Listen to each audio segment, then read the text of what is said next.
ಚಿನ್ನುಮರಿ ರೀ ಅಗ್ರಿಮೆಂಟ್ಗೆ ತಯಾರಿ ಮಾಡ್ಸಕ್ ಹೇಳಿದ್ದೀನಿ. ಇನ್ನೇನು ಅವರೆಲ್ಲ ರೆಡಿ ಮಾಡಿಸ್ಕೊತಾ ಇರ್ತಾರೆ.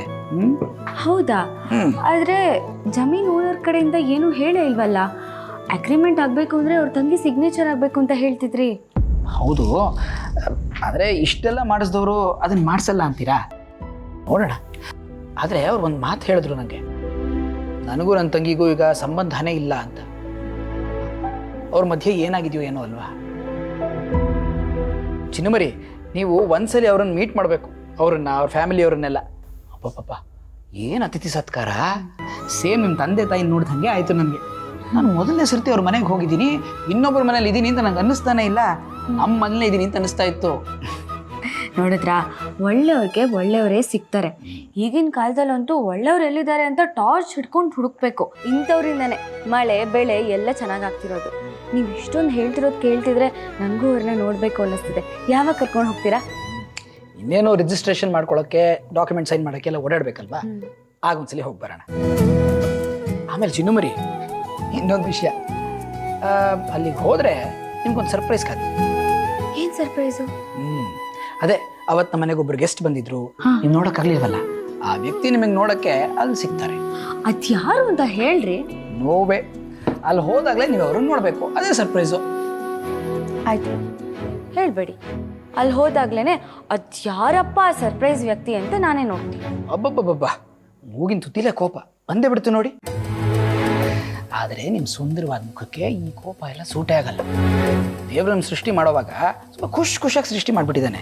ಅದಕ್ಕೆ ನೋಡಿ, ನೀವು ಯಾವಾಗಲೂ ನಗ್ನಗ್ತಾ ಖುಷಿಯಾಗಿರ್ಬೇಕು. ಇದಕ್ಕೆಲ್ಲ ಏನು ಕಮ್ಮಿ ಇಲ್ಲ.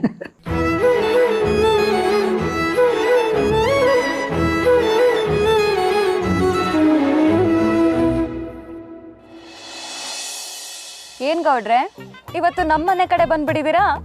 ಏನ್ ಸಮಾಚಾರ? ನಾನೇನು ಬೇಕು ಅಂತ ಬರಲಿಲ್ಲ, ನಮ್ಮ ಅಪ್ಪಾಜಿನ ಕಳಿಸಿದ್ದು. ಹೋಗಿ ಅತ್ತೆ ಮಾವನ ಮಾತಾಡಿಸ್ಕೊಂಡ್ ಬಾ ಅಂತ ಕಳ್ಸಿದ್ರಾ? ಸಾಕು ಸುಮ್ಮನಿರಿ ಮೇಡಮವ್ರೆ, ಬೆಕ್ಕಕ್ಕೆ ಚಲ್ಲಾಟ ಆದರೆ ಇಲ್ಲಿಗೆ ಪ್ರಾಣ ಸಂಕಟ ಅನ್ನೋವಾಗ ಮಾತಾಡ್ತೀರಲ್ಲ. ನಮ್ಮ ಅಪ್ಪಾಜಿ ಬೇರೆ ಸುಮ್ಮನೆ ಏನಾದರೂ ಒಂದು ನೆಪ ಮಾಡಿಕೊಂಡು ನಿಮ್ಮ ಮನೆಗೆ ಕಳಿಸ್ತಾನೆ ಇರ್ತಾರೆ. ಇವತ್ತು ಇವರಿಬ್ಬರು ಒಂದಾಗ್ತಿರೋದಕ್ಕೆ ಒಂದೇ ಕಾನ್ಸ್ಟಿಟ್ಯೂನ್ಸಿ ಅಂತ ನಿಮ್ಮ ಅಪ್ಪಾಜಿ ಏನೋ ಸೈನ್ ಮಾಡ್ಬೇಕಂತೆ, ಹೋಗಿ ಮಾಡಿಸ್ಕೊಬಾ ಅಂತ ಕಳಿಸಿದ್ರು. ಅದಕ್ಕೆ ಬಂದೆ. ಸುಮ್ಮನೆ ಕೊಟ್ಟೋಗ್ತಿದ್ದವನ್ನ ಪೂರ್ವಿನ ಮಾತಾಡ್ಸಲ್ವಾ ಅಂದರು. ಇನ್ನೊಂದ್ಕಿಂತ ಮಾತಾಡ್ತೀನಿ ಬಿಡಿ ಅಂದೆ, ಕೇಳ್ದೇನೆ ನಿಮ್ಮ ತಕ್ಕ ಕಳಿಸಿದ್ರು. ನೋಡಿ, ನಮ್ಮ ಅಪ್ಪ ಅಮ್ಮಂಗೆ ನಿಮ್ಮಲ್ಲಿ ಎಷ್ಟು ಪ್ರೀತಿ ಅಂತ.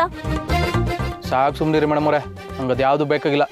ಅದು ಸರಿ, ನೀವು ನಿಮ್ಮ ಫ್ರೆಂಡ್ನ ಮೀಟ್ ಮಾಡಕ್ಕೆ ಹೋಗಿದ್ರಾ? ಹೋಗ್ದಿರಕ್ಕಾಯ್ತದ? ದಿನಕ್ಕೆ ಒಂದಪ್ಪನಾದರೂ ಅವ್ರನ್ನ ನೋಡಲಿಲ್ಲ ಅಂದರೆ ಇಡೀ ದಿನ ಏನೋ ಕಳ್ಕೊಂಡಂಗೆ ಅನ್ನಿಸ್ತದೆ. ಅವರು ಹೇಗಿದ್ದಾರೆ? ಚೆನ್ನಾಗಿದ್ದಾರೆ. ಹೌದು, ನೀವು ನನ್ನ ಫ್ರೆಂಡ್ ಬಗ್ಗೆನೇ ಯಾಕೆ ವಿಚಾರಿಸ್ತಾ ಇದ್ದೀರಾ? ಏನಿಲ್ಲಪ್ಪ, ಜಸ್ಟ್ ಕ್ಯಾಶುವಲ್ ಆಗಿ ಕೇಳಿದೆ. ಎಷ್ಟಿದ್ರು ನಿಮ್ಮ ಕ್ಲೋಸ್ ಫ್ರೆಂಡ್ ಅಲ್ವಾ? ಅದು ಸರಿ ಗೌಡ್ರೆ, ನಿಮಗೆ ನಾನಂದರೆ ಏನು ಅನಿಸುತ್ತೆ?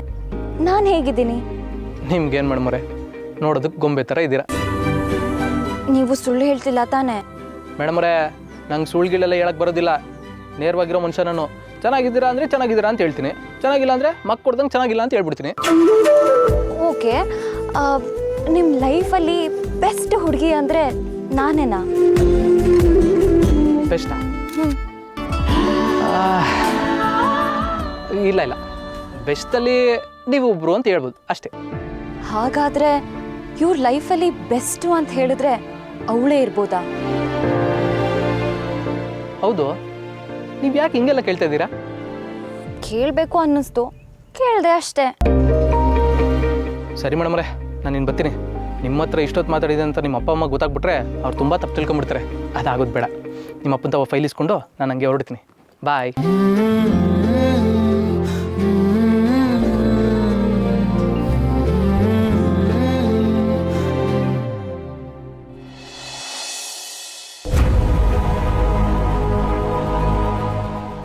ಯಾಕ್ರಿ ಅಷ್ಟೊಂದು ಕೋಪದಲ್ಲಿದ್ದೀರಾ? ಈಗ ಏನಂತದಾಗಿದೆ? ಅದಕ್ಕೆ ನಾನು ಜಮೀನು ಮಾರಲ್ಲ ಅಂತ ಹೇಳಿದ್ದು. ಏನೋ 4 ಜನಕ್ಕೆ ಒಳ್ಳೇದಾಗ್ಲಿ ಅಂತ ಪ್ರಾಜೆಕ್ಟ್ ಮಾಡಕ್ಕೆ ಹೊರಟ್ರೆ ಮತ್ತೆ ಇವಳ ಹೆಸರು ಬಂದು ಬಿದ್ದಿದೆ. ಎಲ್ಲೋ ಕಣ್ಮರಿಯಾಗಿರೋಳು ಮಧ್ಯ ಹೇಗ್ರಿ ಬರ್ತಾಳೆ? ಅದೇನಂತ ಬಿಡಿಸಿ ಹೇಳ್ಬಾರ್ದಾ? ಲಲಿತಾ, ಜಯಂತು ವಂಶವೃಕ್ಷ ತಗ್ಸಿದಾನಂತೆ, ಅದರಲ್ಲಿ ಈ ಮಹಾತಾಯಿ ಹೆಸರಿದೆಯಂತೆ. ಅದಕ್ಕೆ ಇವಳನ್ನ ಕರ್ಕೊಂಬಂದು ಸೈನ್ ಮಾಡಿಸ್ಬೇಕಂತೆ. ನನ್ನ ಪ್ರಾಣ ಹೋದ್ರೆ ಸರಿ, ನಾನು ಅವಳ ಮನೆ ಬಾಗಿಲಿಗೆ ಹೋಗಿ ಸೈನ್ ಮಾಡೋದಕ್ಕೆ ಕೇಳಲ್ಲ. ಅಯ್ಯೋ ಬಿಡ್ತು ಅನ್ರಿ, ಏನ್ ಮಾತು ಅಂತ ಆಡ್ತೀರಾ? ಇನ್ನೇನ್ ಲಲಿತಾ, ನಮ್ಮ ಅವಳ ಸಂಬಂಧ ಕಳೆದೋಗಿ ಎಷ್ಟೋ ವರ್ಷ ಆಗಿದೆ. ನಮ್ಮ ಮನೆ ಮಾನ ಬರೀತಿ ತೆಗೆದು ಹಾಕೋದು ಅವಳ ಮನೆ ಹತ್ರ ಹೋಗಿ ಸೈನ್ ಹಾಕು ಅಂತ ಕೇಳ್ಬೇಕಾ? ಇದು ಸಾಧ್ಯ ಇಲ್ಲ, ಸಾಧ್ಯ ಇಲ್ಲ, ಸಾಧ್ಯ ಇಲ್ಲ. ಹೋಗ್ಲಿ ಬಿಡಿ, ನೀವು ಹೋಗಕ್ಕಾಗದೇ ಇದ್ರೆ ನಾನೇ ಹೋಗಿ ಅವಳನ್ನ ಕರ್ಕೊಂಬಂದು ಒಂದು ಸೈನ್ ಮಾಡಿಸ್ಬಿಡ್ತೀನಿ. ಓಹೋ, ನೀನು ಅವಳ ಮನೆ ಬಾಗ್ಲಿಗೆ ಹೋಗ್ತೀಯೋ? ನನ್ನ ಹೆಣ ತಟ್ಕೊಂಡು ಹೋಗು. 4 ಜನಕ್ಕೆ ಒಳ್ಳೇದಾಗ್ಲಿ ಅನ್ಕೊಂಡಿದ್ದು ನಿಜ. ಈ ವ್ಯವಹಾರದಲ್ಲಿ ಮಧ್ಯೆ ಅವಳ ಹೆಸರು ಬರೋದಾದ್ರೆ ಈ ವ್ಯವಹಾರನೇ ಬೇಕಾಗಿಲ್ಲ, ಜಮೀನ್ ಖಾಲಿ ಬಿದ್ದಿರ್ಲಿ. ನೋಡು, ಇದನ್ನ ಮೀರಿ ನೀನೇನಾದ್ರೂ ಕದ್ದು ಮುಚ್ಚಿ ಅವರ ಮನೆ ಬಾಗಿಲಿಗೆ ಹೋದ್ರೆ ನನ್ನನ್ನು ಕಳ್ಕೋಬೇಕಾಗತ್ತೆ. ಅರ್ಥ ಆಯ್ತಾ?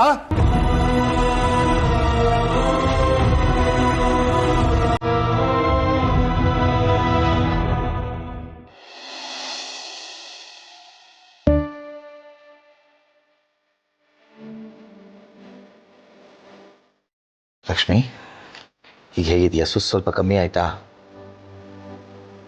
ಮಾವ, ಡಾಕ್ಟರ್ ಏನು ಹೇಳಿದ್ರು? ಅವಳಿಗೆ BP ಸ್ವಲ್ಪ ಲೋ ಆಗಿ ಹೀಗಾಯ್ತಂತಮ್ಮ. ಚೆನ್ನಾಗಿ ರೆಸ್ಟ್ ಮಾಡಿದ್ರೆ ಎಲ್ಲ ಸರಿ ಹೋಗುತ್ತೆ ಅಂತ ಹೇಳಿದ್ದಾರೆ. ಅತ್ತೆ, ಇನ್ಮೇಲೆ ಮನೆ ಜವಾಬ್ದಾರಿನೆಲ್ಲ ನನಗೆ ಬಿಟ್ಟು ನೀವು ಆರಾಮಾಗಿ ರೆಸ್ಟ್ ತಗೊಳ್ಳಿ. ನಾನೆಲ್ಲ ನೋಡ್ಕೊಂಡು ಹೋಗ್ತೀನಿ ಅತ್ತೆ. ಅಯ್ಯೋ, ಅದು ಹೇಗಮ್ಮ ಆಗತ್ತೆ ವೀಣಾ? ನಾನು ಕೆಲಸ ಮಾಡದೆ ಹೋದ್ರೆ ಕೈ ಕಟ್ಟಾಗ್ದಾಗತ್ತೆ. ಸರಿ ಅಮ್ಮ, ಆದರೆ ನೀನು ಪೂರ್ತಿ ಹುಷಾರಾಗೋವರೆಗೂ ನೀನೇನೂ ಕೆಲಸ ಮಾಡೋ ಹಾಗಿಲ್ಲ.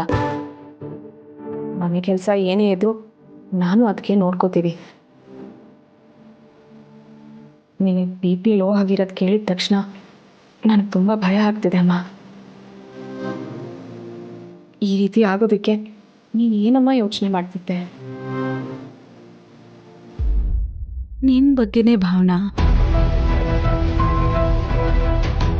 ಅಲ್ಲ, ಮಕ್ಕಳ ಬಗ್ಗೆ ಚಿಂತೆ ಮಾಡ್ತಾ ಇದ್ದೆ.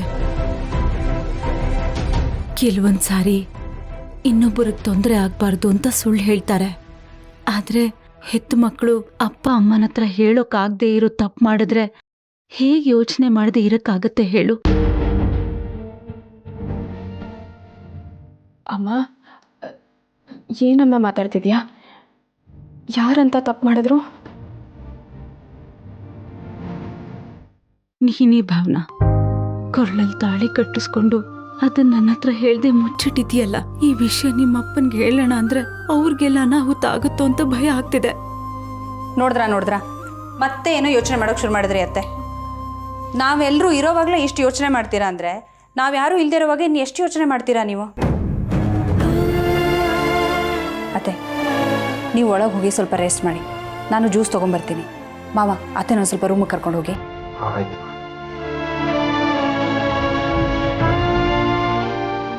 ಅಮ್ಮ, ಹುಷಾರು.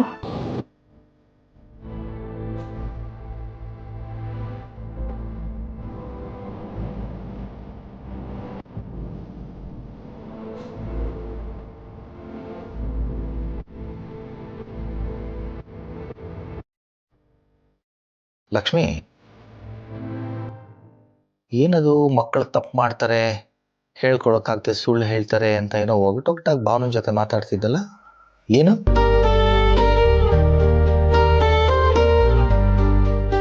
ಏನೂ ಇಲ್ಲ ರೀ. ನೋಡು, ನಾನು 2 ದಿನದಿಂದ ನೋಡ್ತಿದ್ದೀನಿ. ಏನು ಕೇಳೋದು ಸುಮ್ಮನೆ ಹಿಂಗೆ ಮೌನ ಆಗ್ಬಿಡ್ತೀಯ. ಏನಾಗ್ತಿದೆ ಅಂತ ನಮ್ಗೆ ಹೆಂಗೆ ಗೊತ್ತಾಗಬೇಕು? ಅವ್ರು ಹೇಳಿದ್ರು ತಾನೇ ಮನೆ ಜವಾಬ್ದಾರಿ ಕೊಡಿ, ನಾವು ನೋಡ್ಕೋತೀವಿ ಅಂತ. ಅವ್ರಿಗೆ ಮನೆ ಜವಾಬ್ದಾರಿ ಕೊಟ್ಟು ನೀನು ಆರಾಮಾಗಿ ರೆಸ್ಟ್ ತಗೋ, ಅವರೆಲ್ಲ ನೋಡ್ಕೋತಾರೆ. ಇಲ್ಲ ರೀ, ನನ್ಗದೆಲ್ಲ ಮಾಡೋಕ್ಕಾಗಲ್ಲ. ಎಲ್ಲ ಕೆಲಸನೂ ನಾನೇ ಮುಂದೆ ನಿಂತು ಮಾಡಿದ್ರೇನೆ ನನಗೆ ಸಮಾಧಾನ ಆಗೋದು. ಸರಿ ಲಕ್ಷ್ಮಿ, ಹೋಗ್ಲಿ, ಅದು ನಿನ್ನ ಮನಸ್ಸಲ್ಲಿ ಏನು ಕೊರಿತಿದೆ ಅದನ್ನಾದರೂ ಹೇಳು, ನಮಗಾದ್ರೂ ಸಮಾಧಾನ ಆಗತ್ತೆ. ಏನೂ ಇಲ್ಲ ರೀ. ಹಾಗೇನಾದರೂ ಇದ್ದಿದ್ರೆ ನಾನು ನಿಮ್ಮ ಹತ್ರ ಹೇಳ್ದೇ ಇರ್ತೀನಾ? ಸರಿ ಲಕ್ಷ್ಮಿ, ರೆಸ್ಟ್ ತಗೋ.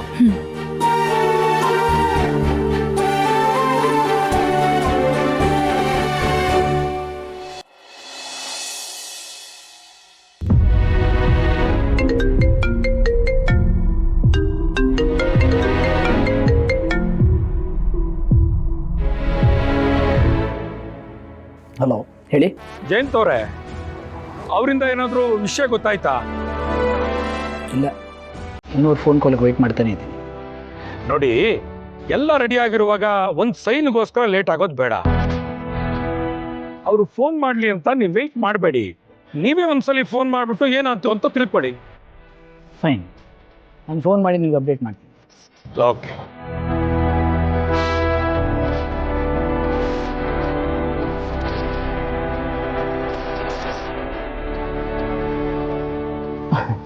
ಮತ್ತು ಯಾಕೆ ಒಂಥರ ಬೇಜಾರಲ್ಲಿದ್ದೀರಾ? ಚಿನ್ನಮರಿ, ಈ ಜಮೀನು ಓನರು ಯಾಕೋ ಸರಿಯಾಗಿ ರೆಸ್ಪಾಂಡೇ ಮಾಡ್ತಾ ಇಲ್ಲ. ಯಾಕೆ ರೀ, ಏನಾಯ್ತು? ಏನೋ ಗೊತ್ತಿಲ್ಲಪ್ಪ.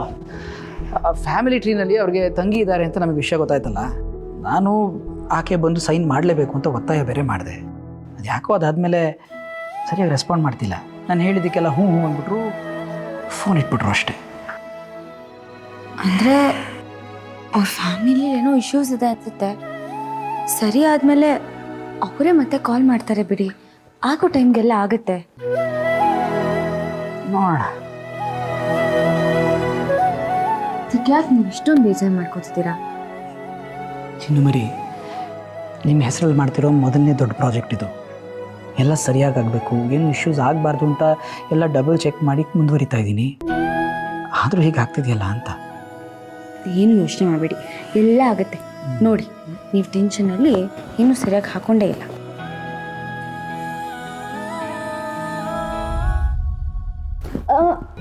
ಮೊದಲು ಕೆಲಸ, ಆಮೇಲೆ ಇದೆಲ್ಲ. ಹೊಡಿ ಹೊಡಿ ಹೊಡಿ ಹೊಡಿ. ಸರಿ, ಓಕೆ ಫೈನ್, ಬಾಯ್. ಬೇಗ ಬರ್ತೀನಿ. ಜೋಪಾನ. ಬಾಯ್.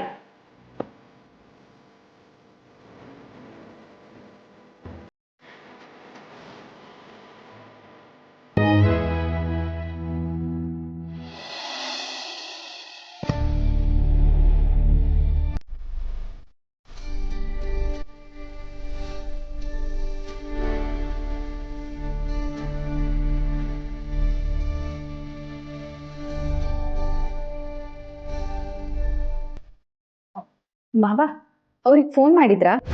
ಯಾರಿಗೆ? ಅದೇ ಮಾವ, ಕಂಪನಿ ಅವ್ರಿಗೆ. ಪ್ರಾಸೆಸಿಂಗ್ ಎಲ್ಲ ಆಗಿದೆ, ರಿಜಿಸ್ಟರ್ ಮಾಡ್ಕೊಳ್ಳೋಣ ಅಂತ ಹೇಳಿದ್ರು. ನಾವಿಬ್ರು ಹೋಗಿ ಡೇಟ್ ಫಿಕ್ಸ್ ಮಾಡಿಸ್ಕೊಂಡು ಬಂದಿದ್ವಿ. ಜೊತೆಗೆ ಡ್ರಾಫ್ಟ್ಸ್ ಕೂಡ ರೆಡಿ ಮಾಡ್ಕೊಂಡಿದ್ವಿ. ನೀವೇನು ಅದ್ರ ಬಗ್ಗೆ ಹೇಳಲಿಲ್ವಾ? ಈಗಲೇ ಆದರೂ ನಿರ್ಧಾರ ಮಾಡೋದು ಬೇಡ, ಸ್ವಲ್ಪ ಯೋಚನೆ ಮಾಡೋಣ ಅಂದ್ಕೊಂಡಿದ್ದೀನಿ. ಅಪ್ಪ, ಇದರಲ್ಲಿ ಯೋಚನೆ ಮಾಡುವಂಥದ್ದು ಏನಿದೆ? ನೀವು ಒಪ್ಕೊಂಡ ಮೇಲೆ ಅಲ್ವಾ ಮೂವ್ ಆಗಿದ್ದು. ಇವಾಗ ಯೋಚನೆ ಮಾಡಬೇಕು ಅಂದರೆ ಏನರ್ಥ? ಯಾಕಪ್ಪ, ಏನಾದರೂ ಪ್ರಾಬ್ಲಮ್ಮಾ? ಅಂಥದ್ದೇನಿಲ್ಲ ಅಪ್ಪ. ಈಗಾಗಲೇ ಕಂಪ್ನಿ ಶುರು ಆಗುತ್ತೆ ಅಂತ ಸುತ್ತಮುತ್ತ ಊರಲ್ಲಿ ಇರೋರ್ಗೆಲ್ಲರಿಗೂ ಗೊತ್ತಾಗಿದೆ. ಈ ಟೈಮಲ್ಲಿ ಯೋಚನೆ ಮಾಡಬೇಕು ಅಂದರೆ ಏನರ್ಥ ಅಪ್ಪ? ನೀವು ಕೆಲಸ ಕೊಡಿಸ್ತೀನಿ ಅಂತ ತುಂಬ ಜನಕ್ಕೆ ಭರವಸೆ ಕೊಟ್ಟಿದ್ದೀರಾ.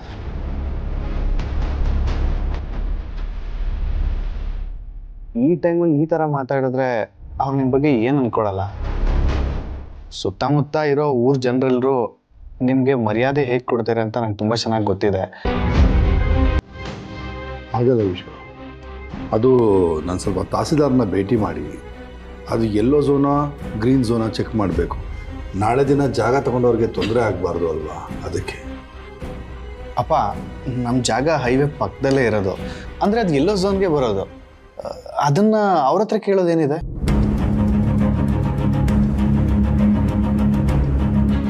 ನೋಡು ವಿಶ್ವ, ಈ ವ್ಯವಹಾರದಲ್ಲಿ ನಿನಗೆ ಅನುಭವ ಇಲ್ಲ. ಅದು ಅಲ್ಲದೆ ಸರ್ಕಾರದವರು ಇಂಥ ವ್ಯವಹಾರದಲ್ಲಿ ದಿನಕ್ಕೊಂದೊಂದು ಕಾನೂನು ಮಾಡ್ತಿದ್ದಾರೆ. ನಾಳೆ ತಗೊಂಡವ್ರಿಗೆ ತೊಂದರೆ ಆಗಬಾರ್ದಲ್ವಾ? ನಾನೇನು ಮಾರಲ್ಲ ಅಂತ ಹೇಳ್ತಿಲ್ವಲ್ಲ.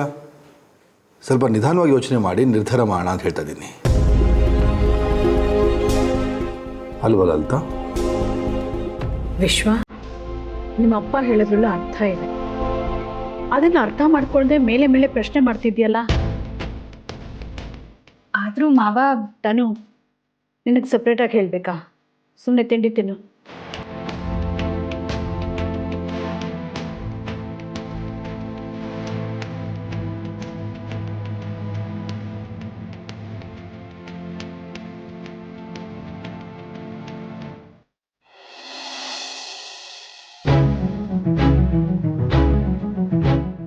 ಲಕ್ಷ್ಮತೆ, ನಿಮ್ಗೆ ಹುಷಾರಿಲ್ಲ ಅಂತ ನಂಗೊಂದು ಮಾತು ಹೇಳ್ಬೇಕು ತಾನೆ?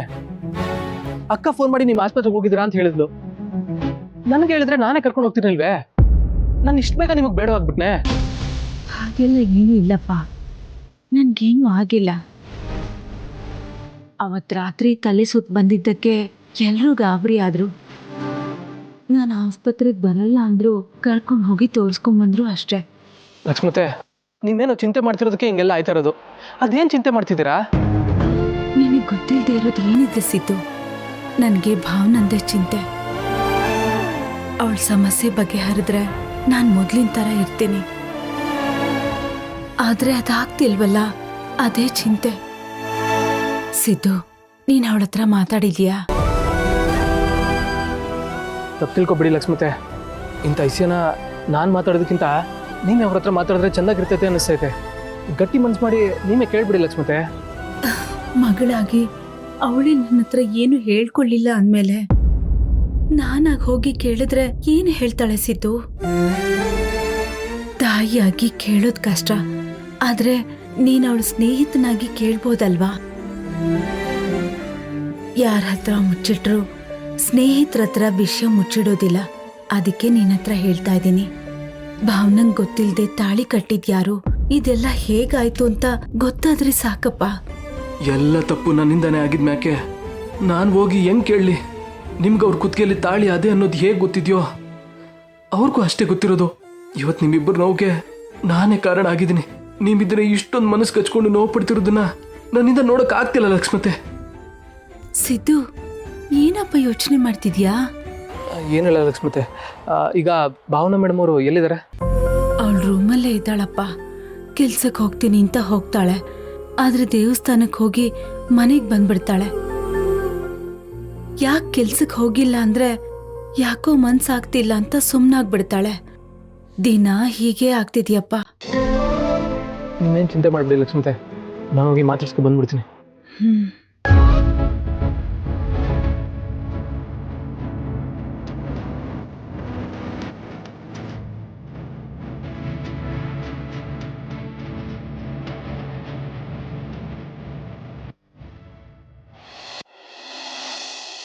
ಅವಾ, ಕಾಶಿ ತಲುಪಿದ್ಯಾ? ಏನು ತೊಂದರೆ ಆಗಲಿಲ್ಲ ತಾನೆ? ಆಮೇಲೆ ನಾನು ಹೇಳ್ದಂಗೆ ನನಗೆಲ್ಲ ಅನುಕೂಲ ಮಾಡಿಕೊಟ್ಟಿದ್ದರು ತಾನೆ? ಹ್ಞೂ, ನೀನು ಹೋಗಿ ದೇವ್ರ ದರ್ಶನ ಮಾಡಿಕೊಂಡು ಆಗಾಗ ನನಗೆ ಫೋನ್ ಮಾಡ್ತಾಯಿರು. ಸರಿ ಕಣವ, ಸರಿ. ರೀ, ಅತ್ತೆ ಕಾಶಿ ತಲುಪಿದ್ರಂತ? ಓ ಕಣಮ್ಮೆ, ಎಲ್ಲ ಕಾಶಿಲೇ ಇದ್ದಾರಂತೆ. ಇನ್ನೇನು ಸ್ವಲ್ಪ ಹೊತ್ತಲ್ಲೇ ದೇವ್ರ ದರ್ಶನ ಮಾಡೋಕ್ಕೆ ಹೋಗ್ತಾರಂತೆ. ಪಾಪ ನಮ್ಮವ್ವ ತುಂಬ ವರ್ಷಗಳಿಂದ ಕಾಶಿಗೆ ಹೋಗ್ಬೇಕು ಮಗನೇ, ಕಾಶಿಗೆ ಹೋಗ್ಬೇಕು ಅಂತ ಹೇಳ್ತಾನೆ ಇದ್ಲು. ಆದರೆ ಈಗ ಅವಳ ಆಸೆ ಈಡೇರ್ತಾ ಇದೆ. ಈ ರಾಜಕೀಯ ಜಂಜಾಟ ಒಂದಿಲ್ಲ ಅಂದಿದ್ರೆ ನಾವೆಲ್ಲರೂ ಸೇರಿಕೊಂಡು ಕುಟುಂಬ ಸಮೇತ ಹೋಗಿ ಕಾಶಿ ವಿಶ್ವನಾಥನ ದರ್ಶನ ಮಾಡ್ಕೊಂಡು ಬರ್ಬೋದಾಯಿತು. ಏನು ಮಾಡೋಕ್ಕಾಗ್ತದೆ? ಪರವಾಗಿಲ್ಲ ಬಿಡ್ರಿ, ನಮ್ಮ ಸಿದ್ದು ಮದುವೆ ಆದಮೇಲೆ ನಾವೆಲ್ಲ ಒಂದ್ಸರಿ ಹೋಗಿ ಬರೋಣ. ಹಂಗೆ ಆಗಲಿ ಬಿಡವ. ಅಬ್ಬವ್ವ, ಕೂತ್ಕೊಳ್ಳವ. ಎಲ್ಲಿ ತನಕ ಬಂತು ನಮ್ಮ ಸಿದ್ದೇಗೌಡನ ಮದುವೆ ವಿಷಯ? ಅಲ್ಲ ಕಣವ, ಆ ಹುಡುಗಿಗೇನೋ ನಮ್ಮ ಸಿದ್ದೇಗೌಡನ ಮದುವೆ ಆಗೋಕ್ಕೆ ಇಷ್ಟ ಅಲ್ಲ ಅಂತಿದ್ಲಂತೆ, ದಿಟ್ವೆ. ಅಲ್ಲ, ಎಂಗೇಜ್ಮೆಂಟ್ ಆಗುವಾಗ ಎಲ್ಲ ಚೆನ್ನಾಗೇ ಇತ್ತು. ಈಗೇನವ ಇದು ಹೊಸ ಕತೆ? ಹಿಂಗಾದ್ರೆ ನಮ್ಮ ಮನೆ ಮರುವಾದ ಏನಾಗಬೇಕು ಹೇಳು? ನನಗೂ ಎಲ್ಲ ಅರ್ಥ ಆಗುತ್ತೆ ಸರ್. ನೀಲು ನನ್ನ ಹತ್ರ ಎಲ್ಲ ಹೇಳಿದ್ಲು. ಇನ್ಫ್ಯಾಕ್ಟ್ ನಾನು ನೀಲು ಪೂರ್ವಿನ ಒಪ್ಸೋ ಪ್ರಯತ್ನದಲ್ಲೇ ಇದ್ದೀವಿ. ಅಲ್ಲಮ್ಮ, ಪೂರ್ವಿ ಹತ್ರ ಮಾತಾಡ್ತೀನಿ ಅಂತ ಹೇಳಿದೆ, ಇನ್ನೂ ಮಾತಾಡಿಲ್ವಾ? ಮಾತಾಡಿದ್ದೀನಿ ಆಂಟಿ, ಆದರೆ ಅವಳು ಯಾಕೋ ತುಂಬಾ ಹಿಂದೇಟಾಗ್ತಾ ಇದ್ದಾಳೆ. ಹಿಂದೇಟಾಗ್ತಾ ಇದ್ದಾಳ ಅಂದರೆ ಅವಳಿಗೆ ನನ್ನ ಮಗನ ಮದುವೆ ಮಾಡ್ಕೊಳಕ್ಕೆ ಇಷ್ಟ ಇಲ್ವಾ? ಈಗಾದರೆ ಮುಂದೆ ಏನು ಮಾಡೋದು? ಅತ್ತೆ, ಸಿದ್ದು ಮದುವೆ ಬಗ್ಗೆ ನೀವೇನು ಟೆನ್ಷನ್ ಮಾಡ್ಕೋಬೇಡಿ ಅತ್ತೆ. ಪೂರ್ವಿನ ಒಪ್ಸಿ ಸಿದ್ದು ಜೊತೆ ಮದುವೆ ಮಾಡಿಸೋ ಜವಾಬ್ದಾರಿ ನಂದು. ನನ್ನ ಮೇಲೆ ನಂಬಿಕೆ ಇಡಿ. ಅಲ್ಲ ಕಣವ, ಇದ್ದಕ್ಕಿದ್ದಂಗೆ ಆ ಹುಡುಗಿ ಮದುವೆ ಬೇಡ ಅನ್ನೋದಕ್ಕೆ ಏನು ಕಾರಣ? ಯಾಕೆ ನಮ್ಮ ಹುಲಿ ಚೆನ್ನಾಗಿಲ್ವಂತ? ಅವನಿಗೆ ವಿದ್ಯಾಭ್ಯಾಸ ಇಲ್ಲದೆ ಇರ್ಬೋದು, ಆದರೆ ಯಾವ ವಿದ್ಯಾವಂತನಿಗಿಂತನೂ ಏನು ಕಮ್ಮಿ ಇಲ್ಲ. ಒಂದು ಸತಿ ಅವ್ನಿಗೆ ಅಧಿಕಾರ ಕೈ ಸಿಗಲಿ, ಆಮೇಲೆ ಎಲ್ಲರೂ ಅವನ ಮುಂದೆ ಕೈ ಕಟ್ಕೊಂಡು ನಿಂತ್ಕೋಬೇಕಾಯ್ತದೆ.